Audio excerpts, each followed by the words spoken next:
믹스커피 지금부터 꼭 이렇게 드셔야 돼요. 의사들이 적극 추천하는 방법입니다. 믹스커피는 당뇨에 안 좋다는데 먹어도 되는 거야? 요즘 이렇게 질문하고 있지 않으신가요? 결론부터 말씀드리면 어떻게 먹는지에 따라 믹스커피는 건강에 도움이 될 수도 있고 안 될 수도 있습니다. 그래서 잘 알고 먹어야 하는 거죠. 지금부터 믹스커피에 대한 모든 것을 자세히 알아볼 텐데요. 영상 끝까지 보시면 믹스커피 성분, 효능, 부작용, 건강에 어떤 영향이 있는지와 사람에 따른 하루 권장량, 믹스커피와 같이 먹으면 정말 좋은 식품까지 그동안 몰랐던 믹스커피에 대한 모든 진실 아실 거예요. 제일 먼저 기억하실 게 믹스커피의 성분인데요. 믹스커피는 과연 어떤 성분으로 만들어졌을까요? 물론 믹스커피 제조사마다 성분이 조금씩 다르지만 가장 많이 드시는 믹스커피를 기준으로 말씀을 드릴게요. 믹스커피 성분 첫 번째는 프림입니다. 프림의 원료는 코코넛의 속살인데요. 코코넛 과육에서 채취한 식물성 지방을 분말로 만들어서 믹스커피의 프림으로 사용하는 것입니다. 근데 이 프림이 지방이니까 몸에 안 좋고 콜레스테롤 수치를 높인다 하는 분들도 있고 식물성 지방이라서 오히려 몸에 괜찮다 하는 분들도 있는데요. 어떤 게 맞는 걸까요? 정확히 말하자면 프림에 들어있는 지방은 코코넛에 추출한 식물성 지방이 맞긴 하지만 콜레스테롤을 대놓고 올리는 나쁜 포화지방이 맞습니다. 그런데 여기서 기억하셔야 할 것이 있는데요. 프림에 사용되는 주요 성분인 야자유는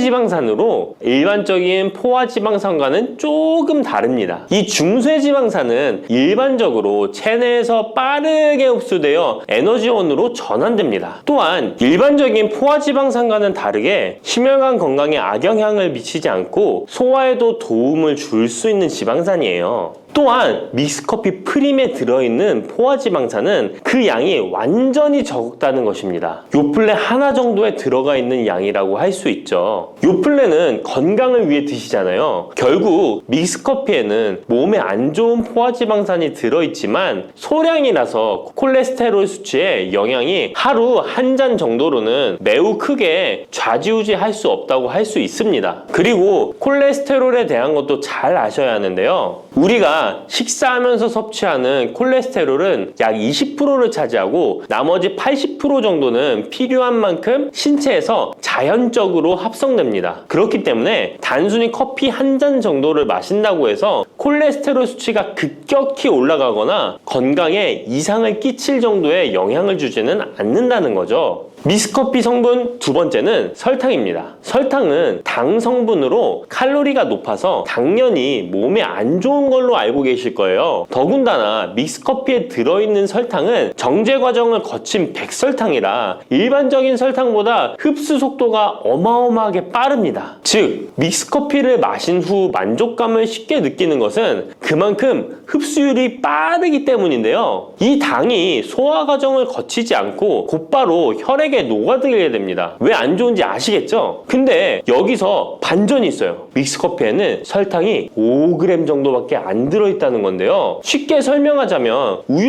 200ml 한 잔이 칼로리가 135칼로리 정도 되고요. 단순당 함량은 10g 정도 됩니다. 그리고 콜라 한 캔의 칼로리는 100칼로리 정도 되고 단순당 함량이 27g 정도 됩니다. 그리고 요구르트는 큰 거 말고 작은 요구르트도 칼로리가 45칼로리에 단순당 함량도 9g 정도 되는데요. 그렇다면 믹스커피 한 잔에 들어있는 칼로리는 얼마나 될까요? 믹스커피 한 잔에는 칼로리가 50칼로리 정도 들어있고요. 단순당은 6g 정도 들어있어요. 칼로리를 먼저 보자면 작은 요구르트 한 병 정도 수준인 거예요. 콜라랑 비교해봐도 콜라 절반 정도 수준이고 우유 200ml 한 잔하고 비교하면 3분의 1 정도 되는 거예요. 우유는 건강에 좋다고 드시는 경우가 많은데 칼로리로만 보면 믹스커피가 더 좋아 보이죠? 물론 칼로리만 비교할 수는 없겠죠. 그 다음에 단순당을 한번 비교해 볼게요. 단순당이 믹스커피 한 잔이 5g인데 작은 요구르트랑 비교해도 절반 정도 수준이고 콜라 한 캔이랑 비교하면 6분의 1 정도 수준이에요. 그리고 우유 200ml랑 비교해도 절반 수준인 거죠. 이렇게 비교하면 요구르트나 우유, 콜라 절대 먹지 말아야 하는 거 아니야? 이렇게 생각하실 수 있는데 그게 아니고요. 믹스커피가 그만큼 칼로리와 단순당이 생각하시는 것보다는 적다는 거예요. 칼로리와 단순당이 높으면 당연히 몸에 안 좋을 수 있는데 생각하시는 것처럼 믹스커피에 많지 않고 적응량이니 하루에 5잔, 6잔씩 매일 꾸준히 드시는 거 아니면 심각한 질환을 초래할 만큼 영향을 끼치지는 않습니다. 그러면 하루에 몇 잔까지 먹는 게 괜찮을까요? 일단 당뇨가 있거나 당이 높으신 분들은 하루 1잔 정도가 적당한데요. 식후 3시간 정도 후에 드시는 걸 추천드립니다. 그리고 당 체크를 계속 하시니 당 수치가 높지 않으시면 2잔 정도까지 드셔도 괜찮으실 거예요. 당뇨가 없으신 일반인 분들은 하루에 2잔에서 3잔까지도 상관이 없으시고요. 그렇다고 이를 매일매일 드시는 것은 적은 양이라도 몸속에 쌓이기 때문에 그리 좋지는 않다는 거 다들 알고 계시죠? 그래도 건강을 위해 미리 예방하는 차원에서 식후 바로 드시지 마시고 2시간 정도 후에 드시면 좋습니다.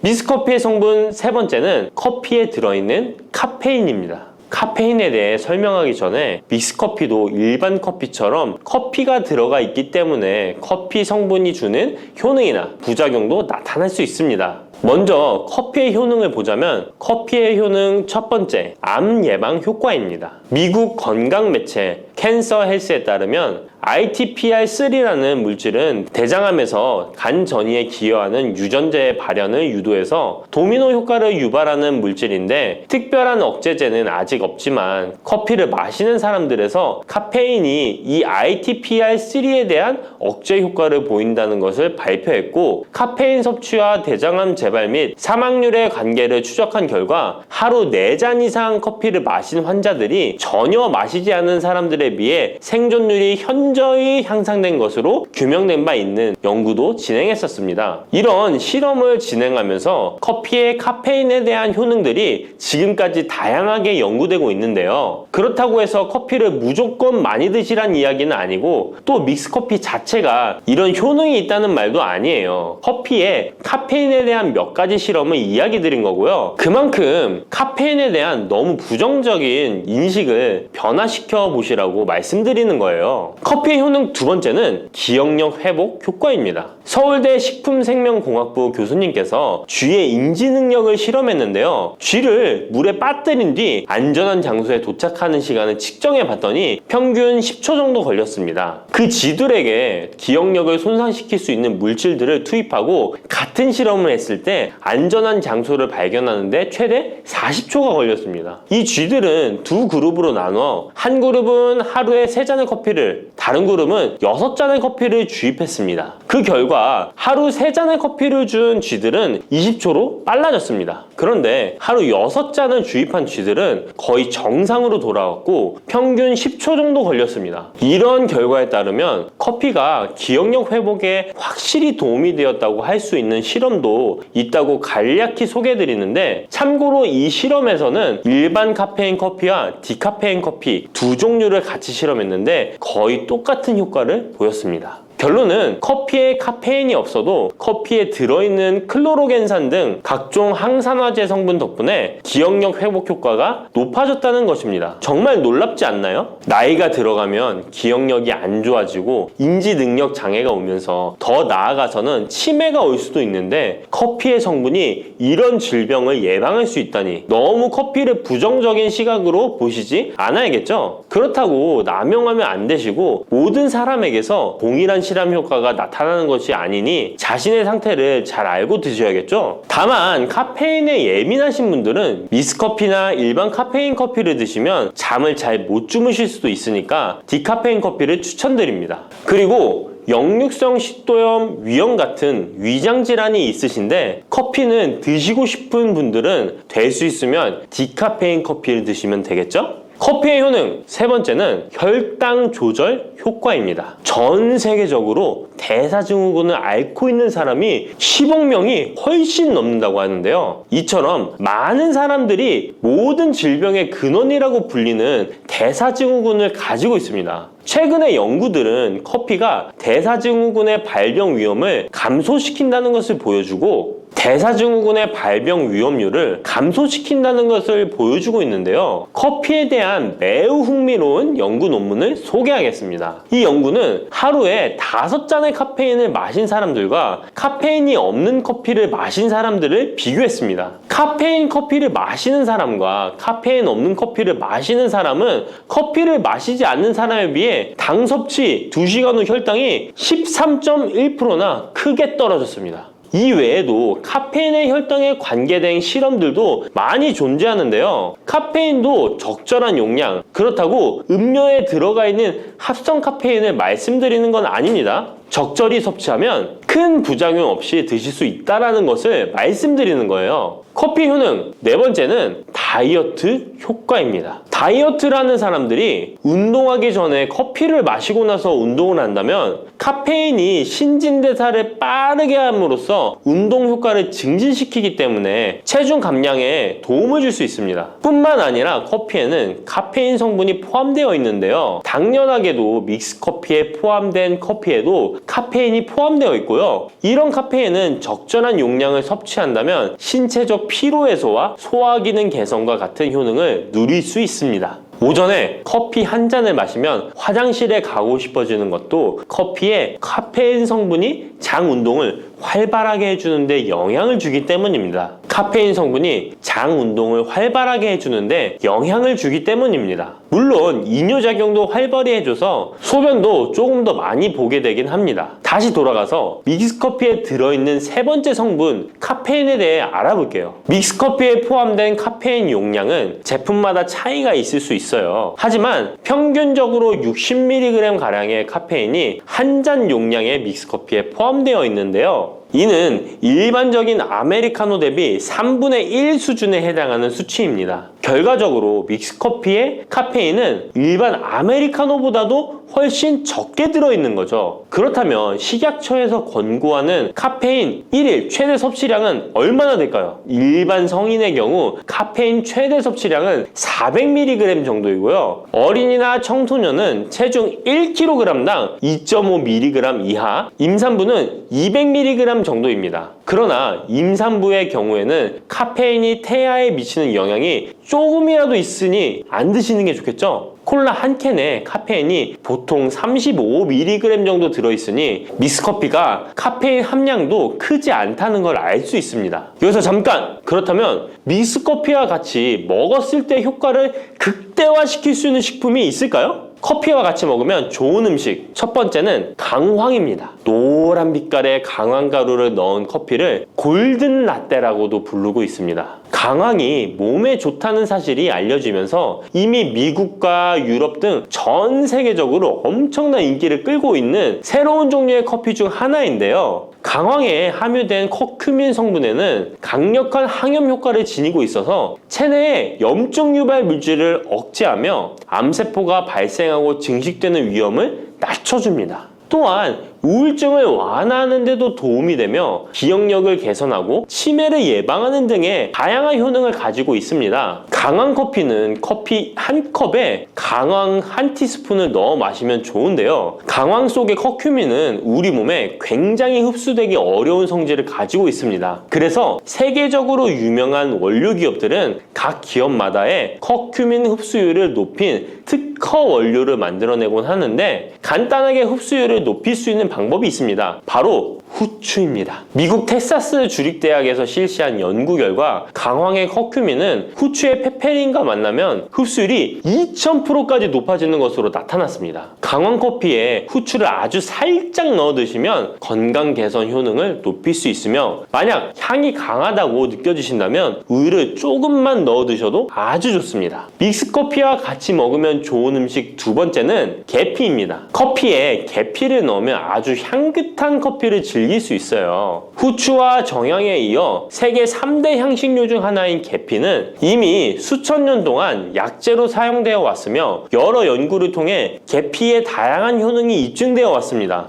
커피의 원료 생산지인 멕시코에서도 커피에 시나몬 스틱을 넣은 커피를 즐겨 마신다고 합니다. 미국 당뇨협회가 발표한 연구에 따르면 제2형 당뇨병 환자에게 계피를 투여하자 혈당 중성지방 수치는 낮아지고 좋은 콜레스테롤 수치는 높아졌다고 해서 블랙커피에 계피 2분의 1 티스푼을 넣은 후에 섞어 마시는 것이 황금 비율이라고 하니 한번 참고해서 드셔보시면 좋을 것 같네요. 특히 혈액순환에도 아주 좋습니다. 믹스커피와 같이 먹으면 좋은 음식 세 번째는 생강입니다. 강력한 항산화 성분을 가진 생강은 커피에 넣어 함께 곁들여 마시면 생강의 알싸한 맛이 부드러워지면서 향긋한 생강커피를 즐길 수 있습니다. 생강의 매운맛을 내는 쇼가올과 진저롤 성분이 혈중 콜레스테롤을 낮춰서 동맥경화나 뇌경색 등을 예방하며 항염, 항암 효과가 뛰어나서 암을 유발하는 종양세포의 성장을 억제하는 등의 다양한 효능을 지니고 있습니다. 특히 기관지를 확장시키는 효과가 있어서 기관지염이나 천식, 비염을 달고 사시는 분들은 자주 섭취하시면 아주 좋습니다. 추가로 생강에는 디아스타제라는 단백질 분해 요소가 있어서 식후 커피에 생강가루를 넣어 마시면 장 운동을 촉진해 더부룩한 속을 해소하는 데에도 도움을 얻을 수 있습니다. 드시는 방법은 커피 한 컵에 생강가루 한 티스푼을 넣어 드시면 되고, 생강의 맛이 걱정되신다면 처음에는 조금씩 넣어서 서서히 맛을 익혀가는 것도 좋은 방법이라고 할 수 있습니다. 제가 말씀드린 방법이 무조건 믹스커피를 먹어라 먹지 말아라 하는 말은 아니고, 믹스커피에 대한 오해와 건강을 걱정하시는 분들께 어떤 식으로 먹으면 조금이나마 건강에 대한 걱정을 덜게 만들어 줄까 하는 의문에서 시작한 것이기 때문에 오해 말고 편안하게 들어주시면 좋겠습니다.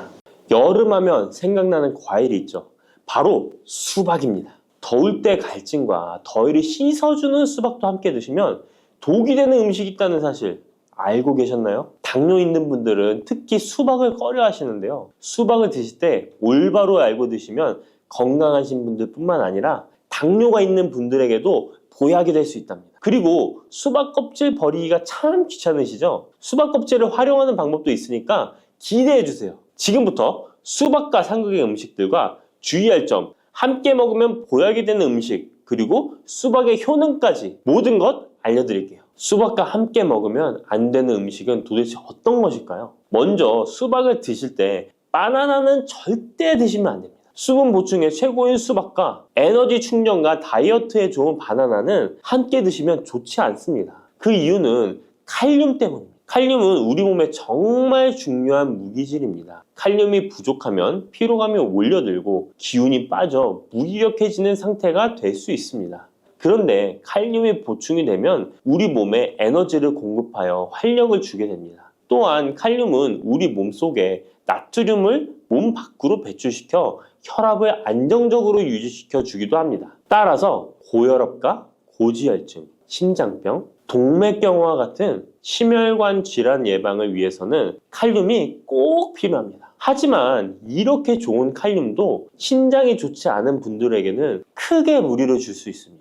신장에서 칼륨이 잘 배출되지 않으면 근육이 약해지고 심장에서는 부정맥도 일으킬 수 있습니다. 수박과 바나나 모두 칼륨이 풍부하다는 것입니다. 함께 드시면 지나친 칼륨 섭취로 인한 부작용이 발생할 수 있다는 것 기억해 주세요. 최근 수박과 함께 치즈, 요거트를 곁들인 샐러드가 인기를 끌고 있는데요. 수박과 치즈, 요거트는 함께 드시면 안 되는 음식입니다. 함께 드시면 달콤 짭짤해서 먹기에는 너무 좋지만 우리 몸 안에서는 문제가 발생하게 되는데요. 수박 속에는 이뇨작용과 혈액순환을 도와주는 수분과 비타민까지 가득합니다. 눈 건강에 좋기로 소문난 비타민 A와 우리 몸에 에너지 충전 역할을 하는 비타민 B, 그리고 피로 회복에 도움을 주는 비타민 C가 많이 들어있죠. 뜨거운 여름에 수박 한 입 먹으면 더위에 지친 몸에 필요한 비타민과 무기질이 바로 채워지게 되는 것이죠. 게다가 수박의 영양 성분은 우리 몸에 곧바로 흡수되어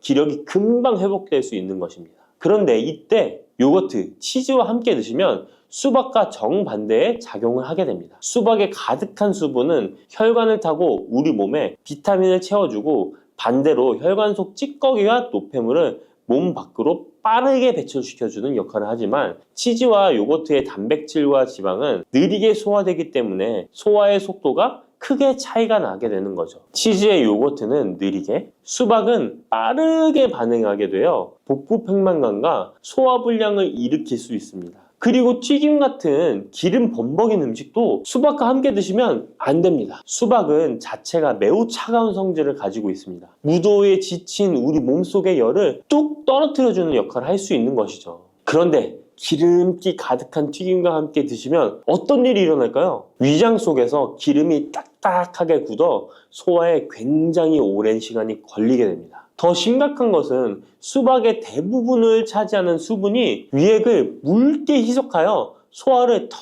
느리게 만들어 버리는 것입니다. 여름에 유독 소화가 잘 안 되는 분들이 식후에 수박처럼 수분이 많은 과일을 후식으로 드셨기 때문일 수 있으니까 앞으로는 소화를 위해 수박을 식후에 바로 디저트로 드시기보다는 공복에 따로 드시는 것이 훨씬 좋습니다. 그렇다면 수박은 무엇과 어떻게 드시는 것이 좋을까요? 깜짝 놀랄 만한 음식인데요. 바로 계피가루입니다. 수박에 계피가루를 살짝 뿌려 드시면 어떤 효과가 있을까요? 국민대학교 식품영양학 연구 결과에 따르면 계피에 들어있는 폴리페놀 성분이 우리 몸의 인슐린 저항성을 개선시켜준다고 합니다. 인슐린 저항성이 개선되면 혈당이 낮아지고 당뇨병 위험이 줄어드는 것이죠. 수박과 계피가루를 함께 드시면 이런 당뇨 관리 효과를 배로 누릴 수 있답니다. 수박의 당이 혈당을 높일까 걱정되시는 분들도 계피가루와 함께 드시면 안심하고 수박을 드실 수 있는 것이죠. 그럼 이 계피가루를 대체 수박과 어떻게 같이 먹냐고요? 그럴 줄 알고 함께 먹는 방법도 준비했습니다. 수박 토마토 샐러드인데요. 수박 한쪽과 토마토 한 개를 적당한 크기로 준비하고 올리브 오일 한 스푼과 상추나 깻잎 같은 녹색잎 채소를 곁들이고 계피가루를 살짝 뿌려주면 완성입니다. 한 가지 더 알려드리자면 수박 레몬 주스입니다. 물 200ml에 수박 한쪽, 레몬 한 개를 믹서에 갈아주고 계피가루를 살짝 넣어 마시면 됩니다. 토마토도 수박과 함께 드시면 정말 좋은데요. 수박의 색이 빨간 이유는 라이코펜이라는 성분 때문입니다. 토마토가 기적의 항암식품으로 불리는 이유가 바로 빨간색 라이코펜 때문인데요. 놀랍게도 수박에는 토마토보다 라이코펜이 무려 30% 많이 들어있습니다. 수박의 라이코펜이 우리 몸속에서 각종 혈관 질환의 원인인 활성산소와 혈전을 싹 제거해줍니다. 또한 세포가 노화되고 산화되는 것을 막아주고 정상세포가 암세포로 변하는 것을 원천 차단해준답니다. 라이코펜이 풍성한 수박과 토마토를 함께 드시면 암을 예방하는 것은 물론이고 암세포를 사멸시키기도 한답니다. 토마토의 유기산과 수박 속의 칼륨이 함께 작용하면서 세포의 활성을 도와주고 혈관을 청소하고 염증까지 싹 제거해 줄 수 있습니다. 실제로 토마토와 수박의 항암 효능은 전립선암과 동맥경화에 매우 효과적입니다. 조금 전 알려드린 대로 수박과 토마토를 함께 샐러드로 드셔도 좋고 갈아서 주스로 드셔도 정말 좋습니다. 수박과 토마토의 라이코펜 성분은 지용성 성분이기 때문에 기름과 함께 드시면 좋은데요. 수박과 토마토를 기름에 살짝 구워 드셔도 되고 올리브유를 드레싱으로 뿌려 드시거나 견과류와 함께 곁들여 드시면 항암 성분의 흡수율이 2배 이상 극대화됩니다. 수박씨 혹시 뱉어버리시나요? 앞으로는 수박씨도 씹어 드시길 바랍니다. 수박씨가 중국에서는 없어서 못 먹는 간식이라는데요. 수박씨는 30%가 단백질로 되어 있습니다. 그 양은 씨앗 중에서도 최고 수준으로 잣과 땅콩, 해바라기 씨보다 월등히 높은 양입니다. 수박씨에 나머지는 어떤 성분일까요? 바로 불포화 지방산인 리놀렌산입니다. 리놀렌산은 뇌 자체를 구성하는 아주 중요한 성분으로 뇌 기능을 올려주어 치매 예방에 탁월한 효능을 발휘합니다. 게다가 수박씨의 리놀렌산은 우리 몸속에 체지방이 쌓이는 것을 막아주고 내장 지방이 생기는 것도 차단해줍니다. 혈액 속에 나쁜 콜레스테롤 수치를 낮춰주어 각종 성인병 예방에도 최고입니다. 또한 쿠크르비타신이라는 영양성분이 들어있는데요. 이 성분은 혈액 자체를 맑게 만들어주고 살균까지 시켜주어 암 발생을 막아주고 기생충을 제거하는 구충 효과까지 있습니다. 수박씨를 모아서 잘 씻어 말린 뒤 마른 팬에 살짝 볶아 드시면 고소한 견과류처럼 맛있게 드실 수 있습니다. 수박이 다 좋은데 수박 껍질이 부피가 커서 버리기 힘드시죠? 많은 분들이 수박의 빨간 부분만 드시고 흰색 부분은 그냥 버리는데요. 이 흰색 수박 껍질 부분이 우리 몸에 보약이 된답니다. 수박의 흰색 껍질 속에 가득한 시트룰린이라는 성분 때문인데요. 이 성분 때문에 수박 다이어트와 붓기 제거로 좋은 수박차가 많이 알려지고 있습니다. 팔다리가 붓는 부종은 왜 생기는 것일까요? 그 이유는 독소가 잘 배출되지 않아서 그런 현상이 나타나는 것입니다. 우리 몸의 장기가 활동을 하고 나면 노폐물이 생기게 됩니다. 그 노폐물이 제때에 잘 배출되어야 하는데 노폐물이 그냥 배출되는 것이 아니라 시트룰린의 도움을 받아 안전한 형태인 요소로 바뀌어 신장을 통해 배출되어야 합니다. 그런데 이 시트룰린이 수박에 많이 들어있어 붓기 제거, 독소 배출의 효능이 탁월한 것입니다. 또한 시트룰린은 동맥 혈관 자체를 넓게 만들어주어 혈관이 넓어진 만큼 혈액순환도 더 원활해지고 온몸 구석구석에 산소 공급도 원활히 되는 것입니다. 근데 이 시트룰린이 수박의 빨간 과육보다 흰 껍질에 2배나 많이 들어있습니다. 그렇다면 수박 껍질을 그냥 버리면 안 되겠죠. 그러면 수박 껍질은 어떻게 먹을 수 있을까요? 간단한 방법은 깍두기를 만들어 드시면 되는데요. 수박 껍질을 적당한 크기로 썰어서 소금에 절인 후 매실청이나 식초를 넣고 숙성시키면 맛있는 수박 껍질 깍두기가 됩니다. 또 다른 방법은 수박 껍질 피클인데 적당한 크기로 얇게 썰어서 피클을 만들어 냉장 보관하면 깔끔한 맛과 아삭한 식감이 일품입니다. 또 여름이면 햇빛에 피부가 많이 그을리잖아요. 그때 수박 껍질을 사용하면 되는데요. 수박 껍질에 비타민이 특히 많아서 얇게 썰거나 갈아서 얼굴팩을 해주면 여름철 자외선에 지친 피부와 주름을 탱탱하게 펴주고 수분까지 보충해줍니다. 특히 피부 트러블과 염증의 진정 효과가 훌륭하니까 꼭 한번 해보시길 바랍니다. 수박에는 먼저 말씀드린 효능들 외에도 생각지도 못한 놀라운 효능이 많이 있습니다. 노화 방지에 좋은데요. 수박에는 라이코펜, 베타카로틴, 비타민 등 항산화 성분이 풍부하게 함유되어 있어서 노화의 원인인 활성산소 제거에 도움을 주기 때문에 노화 방지, 탄력 있는 피부 유지에 도움이 됩니다. 또한 수박에는 비타민 C가 풍부하기 때문에 피부 미백과 피부 미용에 좋으며 수박에 들어있는 수분은 피부 보습 효과와 자극받는 피부를 진정시키는 효과가 있습니다. 그리고 수박은 피로 회복에도 좋은데요. 수박에는 몸속에서 흡수가 잘 되는 포도당과 과당이 풍부하게 함유되어 있어 피로를 빠르게 회복시켜주고 아르기닌도 풍부하기 때문에 더위로 인한 피로 해소와 숙취 해소에도 도움이 됩니다. 또한 비타민 복합체 중 하나인 콜린 성분도 풍부하기 때문에 뇌 기능을 원활하게 만들어 편안한 잠을 잘 수 있도록 도와주기도 합니다. 면역력도 강화해 주는데요. 수박에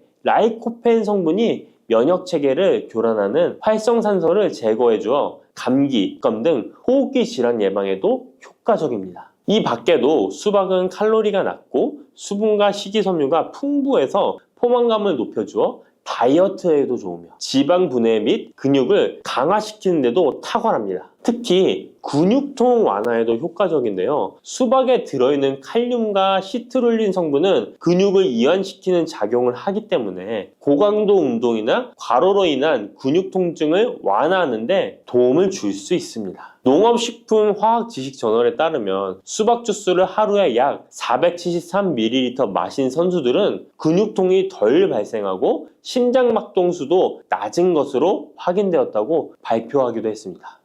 쑥 잘못 먹었다가 맹독 때문에 응급실로 실려갈 수 있어요. 얼마 전 시골 마을에서 쑥 때문에 한바탕 큰 소동이 있었는데요. 마을 사람 7명이 쑥을 먹고 응급실에 실려갔던 거예요. 도대체 왜 그들은 응급실에 실려간 걸까요? 봄이면 향긋한 향과 쌉싸름한 맛으로 많이 먹는 쑥이 사실 정말 잘 알고 드셔야 한다는 건데요. 잘못 알고 먹으면 이 마을 사람들처럼 응급실에 실려갈 수 있다는 거예요. 그럼 지금부터 쑥 드실 때 주의할 점, 그리고 쑥을 드시면 안 되는 분들, 쑥과 함께 드시면 안 되는 음식, 쑥의 효능, 쑥과 함께 드시면 보약이 되는 음식에는 어떤 것이 있는지 쑥 건강하게 먹는 방법까지 알려드릴게요. 우리나라에 자라는 쑥의 종류가 40종이 넘고 쑥과 비슷하게 생긴 독초도 있어 채취 시 주의해야 합니다. 먼저 오초라는 독초가 있는데 쑥과 비슷하여 해마다 오초를 섭취하고 병원에 실려오는 환자들이 있습니다. 이 오초는 조선시대에는 사약을 만들 때 사용할 정도로 맹독을 가지고 있습니다. 많이 자랐을 때는 쑥과 어느 정도 구분이 되지만 어린 잎인 새수는 쑥과 너무 비슷해서 이런 사고가 자주 발생하게 됩니다. 그리고 쑥은 아무 데서나 채취해서 드시면 안 되는데요. 그 이유는 바로 중금속 때문입니다. 도심이나 하천, 도로변에서 채취한 쑥에서는 기준치 이상의 발암물질인 중금속이 검출되고 있어 쑥을 채취할 때는 각별히 주의하시고 웬만하면 안전하게 재배하여 판매되는 쑥을 드시는 것을 권장합니다. 또한 쑥 자체에서도 독성이 있어 주의가 필요한데요. 소화기관이 약한 사람이 과하게 섭취할 경우 복통, 설사 등의 문제가 발생할 수 있습니다. 임산부가 쑥을 드시면 자궁수축을 유발하여 조산이나 유산의 위험을 증가시킬 수 있습니다. 쑥의 독성은 봄에 채취할 때보다 여름에 채취한 싹에서 강하게 나타나게 됩니다. 쑥의 독성으로 인해 알레르기를 일으킬 수 있는데 재채기, 콧물, 눈물이 나며 두드러기, 복통의 증상이 나타날 수 있으며 심하면 호흡곤란이 생길 수 있습니다. 평소에 복숭아, 사과, 해바라기 또는 국화와 식물로 인해 알레르기 반응을 일으키는 분들은 특별히 주의하셔야 합니다. 몸에 열이 많은 분들도 쑥을 함부로 드시면 안 됩니다. 쑥이 몸에 좋다고 하여 계피, 대추 또는 각종 야채를 넣어 차를 끓여 드시기도 하고 물 대신 드시거나 쑥즙을 내어 드시는 분들이 계신데요. 평소 몸에 열이 많은 분들은 절대 이렇게 드시면 안 됩니다. 한의학에서 생쑥은 따뜻하고 익힌 쑥은 뜨겁고 매운 성질을 가지고 있는 식물이라고 합니다. 몸에 열이 많은 분들이 쑥을 저렇게 드시면 몸에 지나치게 많은 열이 발생해 특히 가슴과 머리 쪽으로 올라가게 되는데 이 열로 인해 혈압이 올라가고 심장병의 원인이 될 수도 있습니다. 이런 쑥을 드실 때는 함께 먹는 음식도 중요한데요. 절대로 함께 드시면 안 되는 음식은 우유입니다. 요즘 쑥을 이용해 케이크도 만들고 음료로 쑥 라떼 같은 것도 인기가 높은데요. 쑥의 효능들이 우유와 함께 먹으면 전부 사라지게 되는데요. 우유의 카제인 단백질이 쑥에 있는 폴리페놀과 결합하여 몸에 흡수되지 않고 배출되도록 만들기 때문입니다. 따라서 아무리 좋은 쑥도 우유와 함께 드시면 전혀 소용이 없다니 정말 아쉽죠.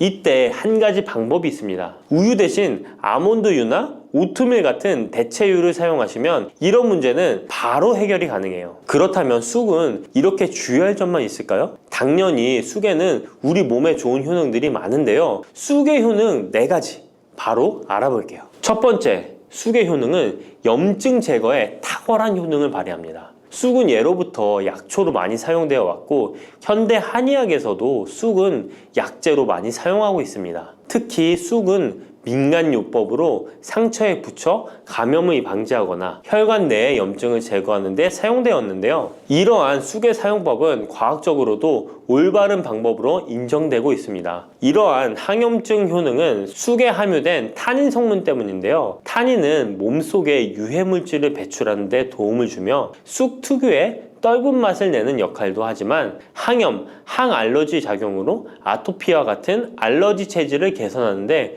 도움을 주기도 합니다. 그리고 혈액 정화 작용을 해주는 클로로필 성분이 풍부하여 혈관 내에 나쁜 콜레스테롤을 흡착하여 배출해주어 혈액순환을 원활하게 해줍니다. 이뿐 아니라 클로로필은 혈액 내에 해로운 병균을 제거해주는 백혈구의 수를 늘려 염증을 억제하는 데 탁월한 효능을 발휘해줍니다. 두 번째 쑥의 효능은 당뇨 개선에 탁월합니다. 쑥에는 이눌린이라는 수용성 식이섬유가 풍부한데요. 이 성분은 장에서 포도당의 흡수를 느리게 만들어 식후의 혈당이 급격히 오르는 것을 예방해줍니다. 건강한 성인을 대상으로 한 최근의 한 연구에서는 이들이 쑥 추출물을 먹고 난 후에 식후 혈당이 눈에 띄게 낮아진 결과를 확인할 수 있었습니다. 그리고 클로로겐산이라는 성분이 많아 간에서는 포도당의 합성을 억제하고 근육에서는 포도당의 이용을 촉진해서 혈당 조절에 큰 역할을 해준답니다. 실제 연구에서도 클로로겐산은 공복 혈당과 당화혈색소가 크게 낮아지고 인슐린 감수성이 높아진 사실도 밝혀졌습니다. 그런데 이 두 가지 성분보다도 훨씬 더 중요한 것이 있는데요. 그것은 바로 시네올입니다. 시네올이 혈당 조절에 결정적인 역할을 하는데요. 췌장의 베타세포를 자극하여 인슐린 분비를 촉진시키며 말초 조직에서는 인슐린 감수성을 높이는 역할을 합니다. 시네올 말고도 쑥에는 이눌린, 클로로겐산, 폴리페놀 등 여러 생리활성 물질들이 복합적으로 작용해서 당뇨를 개선하는 효과를 나타내는 것이랍니다. 세 번째 쑥의 효능은 몸을 따뜻하게 해주는 역할입니다. 당뇨 개선에도 도움을 주는 시네올은 특유의 향을 내며 몸을 따뜻하게 해주는 효과가 있습니다. 시네올은 혈액순환을 촉진하고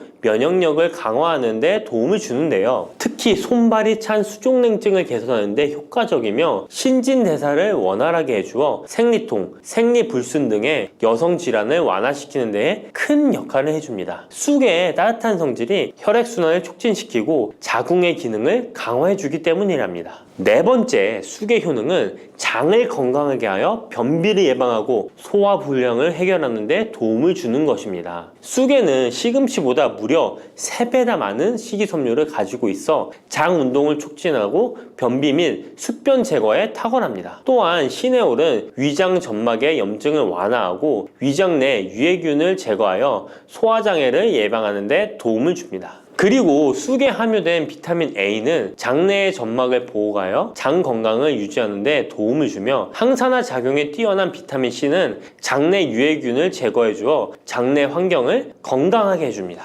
평소 소화가 잘 되지 않는 분은 쑥을 섭취하셔서 답답하고 더부룩한 증상을 해결하면 정말 좋겠죠? 근데 쑥을 드실 때 쑥만 드시는 게 아니잖아요. 다른 음식들과 같이 드시는데 쑥도 궁합이 맞는 음식이 따로 있다는 거 아시나요? 이렇게 몸에 좋은 쑥도 함께 드시면 보약이 되는 찰떡궁합 음식이 있습니다. 쑥과 함께 드시면 보약이 되는 첫 번째 음식은 쌀입니다. 쑥하면 생각나는 음식이 쑥떡 아닌가요? 어릴 적 쑥개떡을 맛있게 먹었던 기억이 있는데요. 쑥떡은 우리나라 사람들에게 사랑받는 음식입니다. 많은 분들이 나이가 들며 당뇨도 많이 생기고 혈당이 오르는 것을 염려하여 쌀밥을 줄이시는 경우가 많이 있는데요. 쌀은 우리 식단에서 빼놓을 수 없죠. 쌀은 70% 이상이 녹말로 구성되어 있어 우리 몸에 필요한 에너지를 제공하는 핵심 원료입니다. 이 녹말은 우리 몸에 거의 완벽하게 흡수되는데요. 쌀에는 6% 이상의 단백질도 함유되어 있어 근육에 필요한 활력과 에너지를 보충해주는 역할도 합니다. 하지만 쌀에는 지방,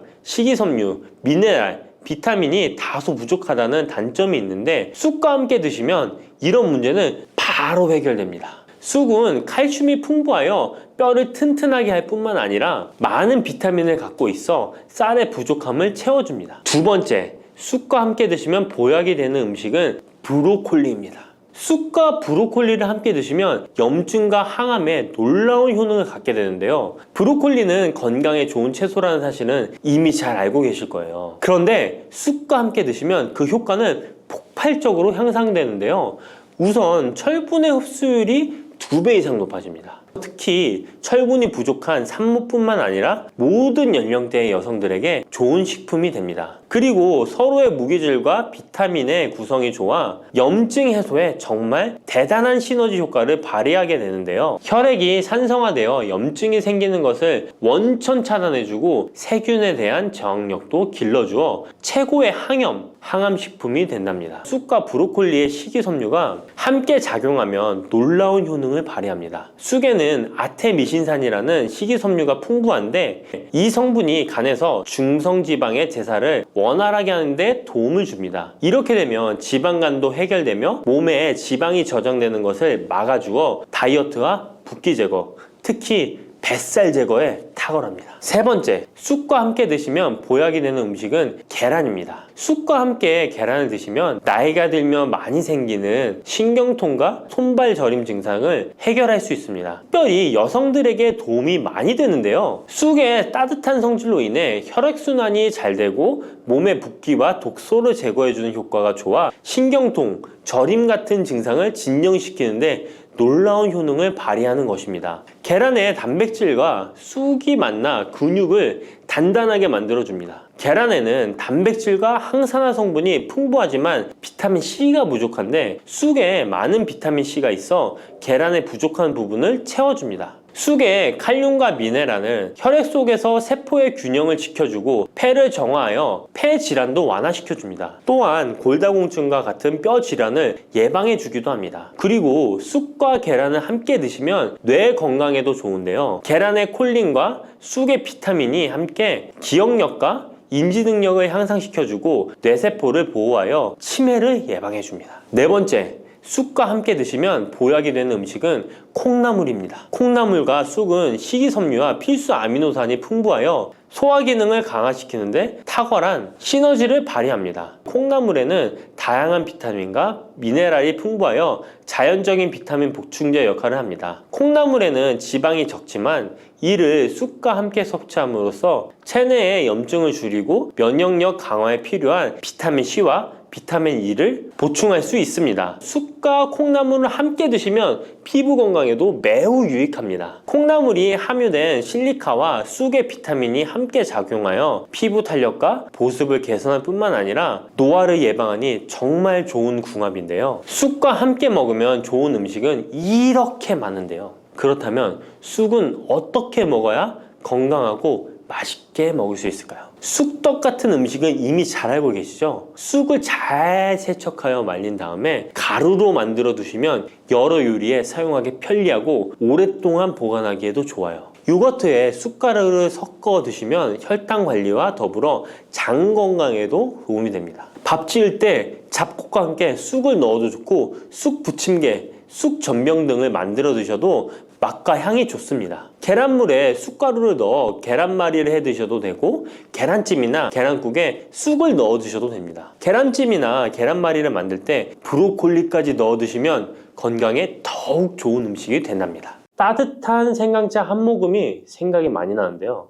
저는 꼭 생강을 사다가 꿀을 넣은 생강청을 해놔서 자주 마시곤 합니다. 알싸한 생강차를 마시면 몸이 따뜻해지는 게 느껴지더라고요. 몸이 차신 분들은 생강이 몸을 데우는데 효과가 있다고 많이 들어보셨을 거예요. 과연 진짜 이 생강은 우리의 몸을 따뜻하게 해주는 효과가 있을까요? 또 어떤 방법으로 먹어야 효과가 좋을지 같이 알아볼게요. 생강은 다양한 건강 효능을 가지고 있어 요즘 많은 사람들이 주목하는 식품 중 하나인 거 알고 계시나요? 생강은 우리 몸에 여러 가지 유익한 성분들이 함유되어 있는데요. 그 중에서도 진저론, 쇼가올, 진저롤 성분들은 생강의 특유의 매운맛과 향을 내는 성분들이기도 합니다. 특히 이 성분들은 노년층에게도 유익한 성분이라서 건강관리에 큰 도움이 될 수 있는데요. 주목할 만한 생강의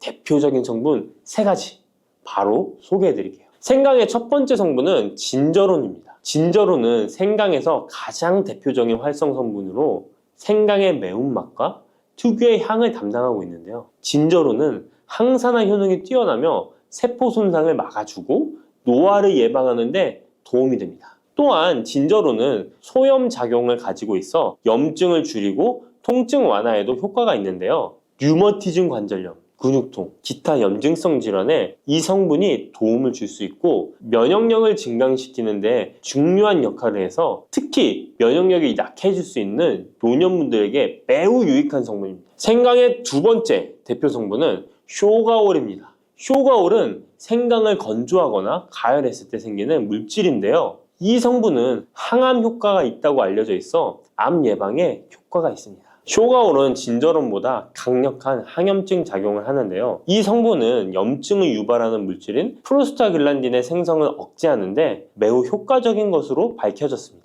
쇼가울은 소화기 계통의 유익한 성분으로 유명한데요. 위의 점막을 보호하고 위염을 예방하며 소화불량을 개선하는 데 유용하며 위장을 자극하여 소화를 돕고 변비를 완화하는 데 중요한 역할을 합니다. 소화 기능이 떨어지기 쉬운 노년층에게 특히 유용한 성분입니다. 생강의 세 번째 대표 성분은 진저롤입니다. 진저롤은 생강을 신선한 상태에서 섭취할 때 함유되어 있는 성분인데요. 이 진저롤은 진통 효과가 뛰어나고 항염증 작용을 통해 몸의 염증을 줄이는 데 도움을 줍니다. 이 성분은 혈액순환을 촉진하고 체온을 올려주는 효과가 있어 특히 수족냉증에 효과적입니다. 어르신분들 중 혹시 겨울만 되면 손과 발이 차신 분들이 있으신가요? 생강의 이 성분은 노년층에게 자주 겪는 손발 차가운 문제를 해결하는 데 큰 도움이 될 수 있습니다.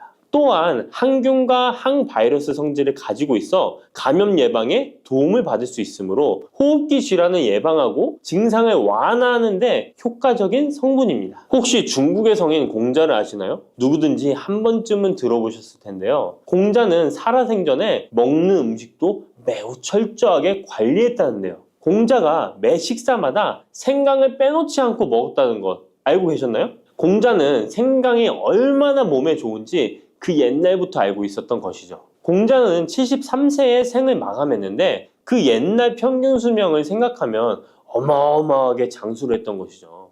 이렇게 건강에 좋은 생강, 생강이 왜 그렇게 좋은지, 생강이 이 우리 건강에 어떤 도움이 되는지 4가지 주요 효능을 소개해 드릴게요. 생강의 효능 첫 번째는 면역력 강화입니다. 서울대 노화연구소에서 꼽은 면역력에 좋은 식품 3가지 안에 이 생강이 포함되는 거 알고 계셨나요? 생강에는 아까 소개해드렸던 3가지 성분 진저론, 쇼가울, 진저롤이 포함되어 있어 면역력을 강화하는 데 매우 효과적입니다. 특히 항염증 효과가 뛰어나 몸의 염증을 줄여주고 면역 체계가 더 강하게 작동하도록 도와주는데요. 면역력이 떨어지기 쉬운 노년층에게는 자주 섭취하는 것이 좋은 식품입니다. 생강을 꾸준히 섭취하면 감기나 각종 질병에 걸리는 확률을 낮출 수 있다는 거 잊지 마세요. 생강의 두 번째 효능은 항산화 효과입니다. 미국 국립암연구소가 꼽은 항산화 식품 1등급인 생강은 진저론과 쇼가울 같은 성분이 포함되어 있는데요. 이 성분들은 강력한 항산화 효과를 가지고 있으며 이 항산화 물질은 우리 몸에서 자유 라디칼이라는 유해 물질을 제거해 주어 노화, 염증, 심혈관 질환과 각종 질병을 예방하는 데 중요한 역할을 합니다. 특히 생강은 세포의 산화 스트레스를 줄이고 피로 회복과 노화 방지에 효과적이어서 건강한 노년을 위해 꼭 필요한 식품이라고 할 수 있죠. 생강의 세 번째 효능은 바로 수족냉증 완화입니다. 수족냉증은 특히 노년층에게 흔하게 나타나는 증상 중 하나인데요. 손발이 차가워지고 특히 겨울철에 더 불편함을 겪는 분들이 많으시죠. 생강은 혈액순환을 촉진시켜주는 효과가 있어 수족냉증을 완화하는 데 탁월합니다. 생강의 진저롤 성분이 체온을 높여주고 혈관을 확장시켜서 손발이 따뜻해지는 데 도움을 줍니다. 또한 한의학에서는 생강이 몸의 찬 기운을 밖으로 내보내주고 또 몸 안에 열을 발산해주는 효능이 있다고 유명한데요. 우리 옛 조상부터 이 생강이 몸을 따뜻하게 해주는 효과가 있다는 것을 알고 있었던 것이죠. 생강의 4번째 효능은 소화불량 개선입니다. 예전처럼 많이 먹지도 않았는데 속이 더부룩하신 분들 많이 계시죠. 소화불량은 나이가 들면서 자주 겪게 되는 문제인데요. 생강은 소화불량을 개선하는데 매우 효과적입니다.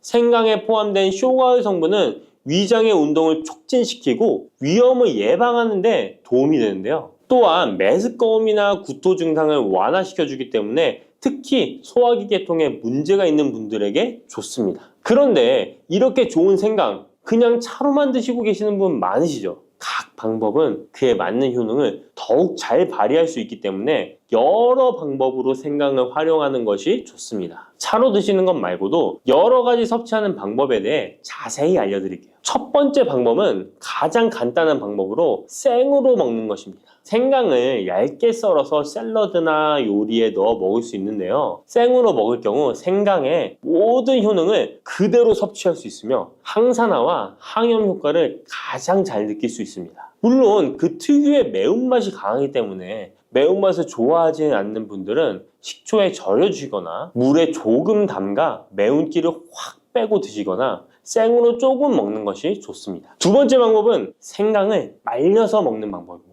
생강을 건조해서 차나 국물에 넣어 먹을 수 있는데요. 볕이 잘 들고 통풍이 잘 되는 곳에 말리셔도 되고 아니면 음식 건조기에 넣고 말리셔도 됩니다. 말린 생강은 소화 기능을 더욱 돋고 소염작용을 강화하는 데 효과적입니다. 또한 말린 생강은 장시간 보관이 가능하고 생강의 매운맛이 부드럽게 중화되어 편하게 섭취 가능한데요. 체온을 높여주는 효과가 있어 겨울철에 특히 유용합니다. 차로 끓여 마시면 몸을 따뜻하게 해주고 피로 회복에도 도움이 됩니다. 세 번째 방법은 생강을 가루로 내서 먹는 방법입니다. 생강가루는 다양한 요리에 활용할 수 있고 특히 음료나 디저트에 넣어 먹기에 좋은데요. 혹시 진저맨 쿠키라고 들어보셨나요? 크리스마스에 자주 보이는 쿠키인데요. 외국에서는 진저맨 쿠키라고 쿠키 반죽에 생강가루를 넣어 겨울철 생강을 먹기 싫어하는 아이들에게 주는데요. 이렇게 가루 형태로 만들게 되면 생강의 매운맛을 부드럽게 즐길 수 있고 물에 타서 마시거나 다양한 요리에도 넣어 드실 수 있고 또한 소화 기능을 돕고 약간의 진통 효과까지 누릴 수 있습니다. 그냥 생강만 드시게 되면 너무 맵다고 하시는 분들 있으신가요? 혹시 생강의 향이 너무 강해서 조금 옅게 드시고 싶은 분도 있으실 텐데요. 그런 분들은 주목해 주세요. 생강과 잘 어울리는 식품 몇 가지 소개해 드릴게요. 생강과 잘 어울리는 식품 첫 번째는 레몬입니다. 레몬과 생강은 궁합이 아주 좋은데요.